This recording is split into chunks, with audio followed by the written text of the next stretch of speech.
in this matchup. One of the things that the Deathblade player wants to get down a threat before they have to start playing defense. Well, Eric's sideboard is kind of interesting. He's got 4 copies of Dark Confidant, so it allows him to kind of generate a little card advantage if he's trying to power through a lot of hate cards. So Dark Confidant, definitely an interesting sideboard card. He also has 1 copy of Defense Grid, which is good against like counterspell heavy decks. We'll need to see what he's playing against. Lee's deck is Lee's hand was a hand with a lot of options, but not many cards in it. It was a 1-lander, a triple Brainstorm, Rest in Peace, Stoneforge Mystic, and Jace. And you know, he knows he's playing against Anne, so he doesn't have to worry about Wasteland. So right.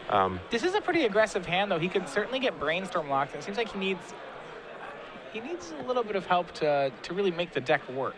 Well, Rest in Peace is really huge against a deck like this, right? Because it kind of relies on Past and Flames at times. So, and it also Cabal Ritual turns off Cabal Ritual from ever gaining Threshold. So, this hand is resting. It's not bad. Yeah, this hand is certainly putting a lot of value in Rest in Peace. Yeah, if he gets the 2 mana, I think he's fine. And again, with triple Brainstorm, there's the potential that you'll get Brainstorm locked, but I think the odds are probably in your favor a little bit. So, the question is whether or not the Rest in Peace will get duressed, I suppose. Yeah. Or Thoughtseize. We'll see. He does have Thoughtseize. He has Duress and Cabal Therapy. It might be that Eric's going for a turn 1 here. We'll see. All right, this is. Well, the coast is clear. He is. The coast is clear. All right. So. Is that a Dark Ritual? That certainly seems like he's going for it. So turn 1, this is spell number 3. Dark Ritual adds 3 black to his mana. At some point, Lee can try to Brainstorm for a Force of Will. Oh, wow. So he does have, he looks like he has double Cabal Ritual and Ad Nauseam. So that is 4 mana right now. Cabal Ritual goes up to 4. Another Cabal Ritual moves up to 5 mana. And looks like he has a Defense Grid as well. He had Defense Grid.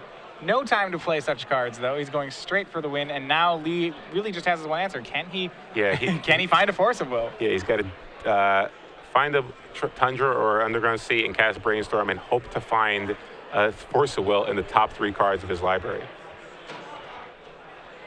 So this is exactly the position that you want to be in when you're Ant.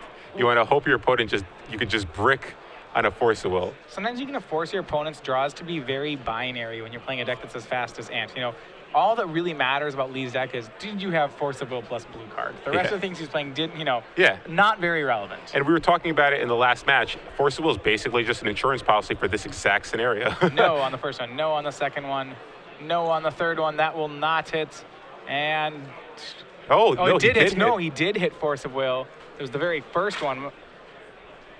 So this is going to be backbreaking. Eric basically was all in on this play, which is a reasonable play. He could Taxing Probe. He knew what the situation was, but unfortunately for him, he expended so many resources just to cast that Ad Nauseam. His whole hand. And he's got 2 cards left, and neither one of them really are probably going to be able to get him back into this one. Lee was able to find a second land and a Stoneforge Mystic, so Lee's in pretty good shape here.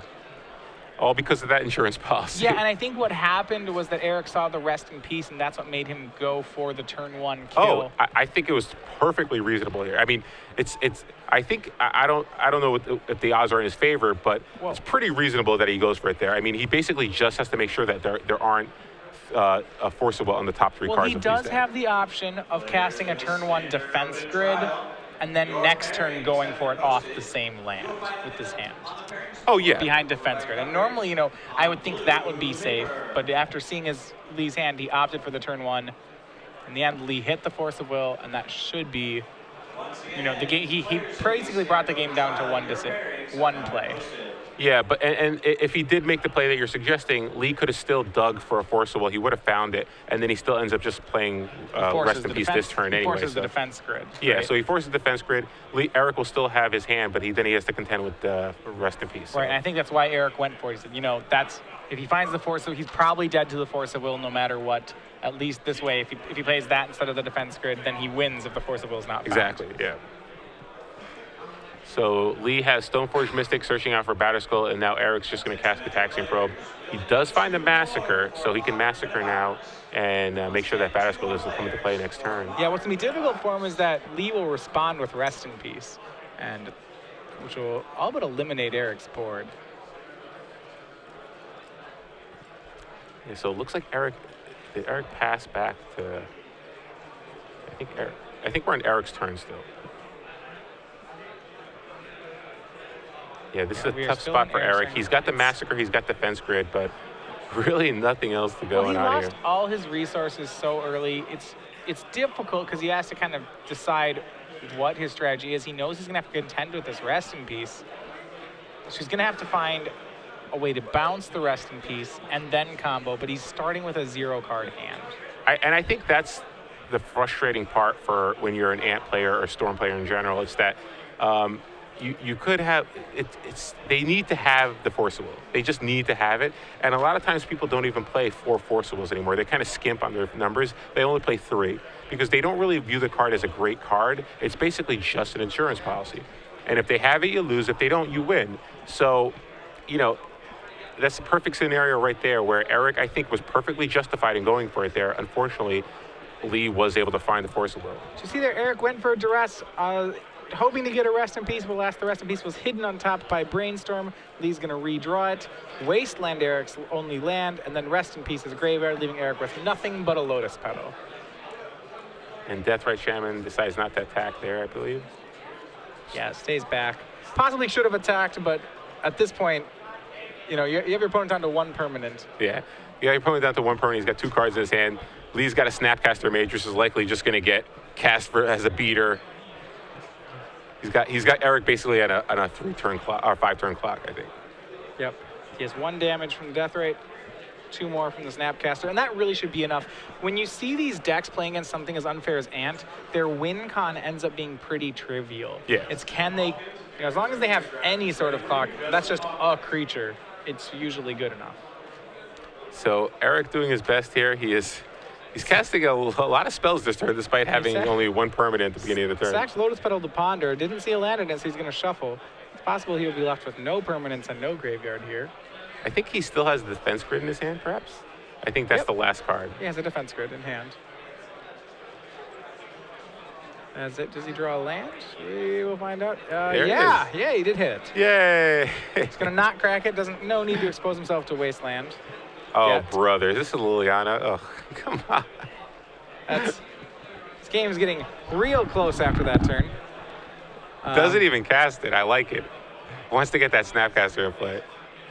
That's probably correct. Upping your clock, I think, is correct. The Liliana will be just as backbreaking the next turn. Yeah, so Eric draws another land. He's going to search out 2 lands from his deck. Remember, his deck does not actually play very many lands that can tap for mana. And by not very many, I mean it has 8. Yeah, so he should be able to, it looks like he's going to get a basic island and a basic swamp, perhaps. Doesn't want to expose himself to a wasteland, but nope. He's thinking about it. Does he want to expose himself to wasteland, or does he want he wants flexibility? To give, so the ad nauseum in his deck is also gone. So normally I would say he's trying to draw to, say, Dark Ritual into ad nauseum, go to town. But that's gone, so he actually can't do that. Which makes it hard. So he's going for a Tropical Island and Underground Sea, and he's going to cast a Defense Grid, leaving with no cards in his hand. So in response, Lee likely just going to cast a Snapcaster Mage to get out of his hand. Yep. Gets Ambush Viper down. It's just a 2-1. There's the Force of Will. That's pretty much dead now, though. Force of Will did his job for this game. Yep. Showed up when it needed to. I think he's okay with discarding it to Liliana Deville. I would not be surprised if Eric just conceded to Liliana Deville. Well, I mean, it's hard for Eric to win from this spot. Without the ad nauseum, it's really, I don't know how it's not evident how he sets up his combo just on 1 card a turn with a way that can race a 4-turn clock. And with Liliana now, there's literally no way for him to ever gain enough cards in his hand for it to matter. Oh, wow, and Lee didn't even uptick it. I mean, I guess it doesn't matter, right? He doesn't want to, Eric has no cards in his hand. Discard his Force of Will, and is going to wasteland 1 of Eric's lands. Lee's just going for the flawless victory here. Get that card out of his hand. So Eric down to 2 permanents. I like that Eric's not conceding. He's he's a braver man than me. Yeah, I would concede. I would have conceded so fast. I would have been in the bathroom by now crying. I would have conceded at Force of Will. I would have played it out a little bit more, but Eric Rill falls to Lee Prost, and a timely Force of Will by Lee there on turn 1. Eric, you know, it was a gamble, but I think it was a justified gamble there for him. Certainly the odds were in Eric's favor to make that play. I think